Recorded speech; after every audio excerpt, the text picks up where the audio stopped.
Kabel v oranžovom pod žiakom Tomášom Romanom. V týchto chvíľach boli dosti číslo 9 cena Kamila odštartované. Mierne v boxoch zaostal Arduasa a bude doháňať, a takisto aj Spartikel z jeho strany. Je to však taktika, trúfam si povedať. Točila ide už Magnetic Kabel a sprevádzajú ho tam aj Vakario a Ballerína, ktorá dobre odskočila z boxu číslo 6. Ale Magnetic Kabel pod Tomášom Romanom v oblúku pri jazdeckých hodiloch už má dĺžku a pol k dobru v oranžovom drese pre DS Meridian. Vedie teda Magnetic Kabel prekážkový prospekt od Štepánky Miškovej o dĺžku a pol pred Ballerínou, ktorá v žltom drese je na druhom mieste. Tretí je Ríšak Vakario s Dominikou Baranou na štvrtom mieste. Teraz Kivotal, zakryte za ním Star Max, ten je priebežne 5. Nasleduje typ dostihov programu Feminin, 6. v modrom drese pod Ičím Palíkom. Vedľa nej na bariére debutantka Tequila Sunset, nasleduje Arduasa. Kompaktný balík doplňa Ferrara, tá je predposledná. No a na poslednom mieste je Spartikel s pomerne veľkou stratou 8 dĺžok na predposledného koňa.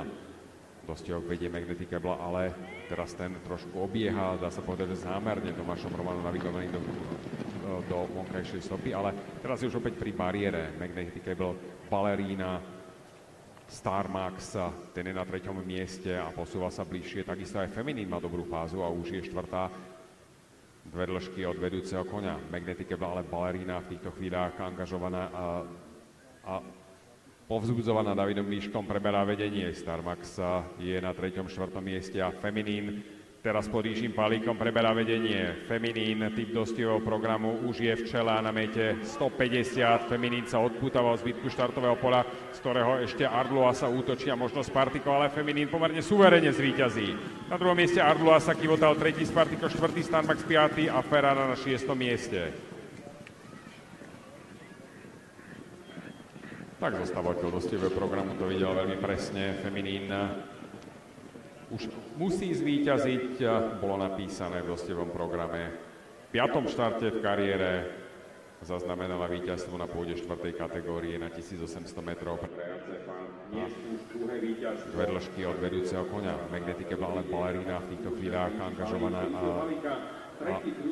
povzbudzovaná Davidom Líškom preberá vedenie. Star Max je na 3. 4. mieste a Feminin teraz pod Ižím Palíkom preberá vedenie. Feminin, typ dostihov programu, už je v čele a na mete 150. Feminin sa odpútava od zbytku štartového pola, z ktorého ešte Arduasa útočí a možno Spartikel, ale Feminin pomerne suverene zvíťazí. Na druhom mieste Arduasa, Kivotal 3., Spartikel 4., Star Max 5. a Ferrara na 6. mieste.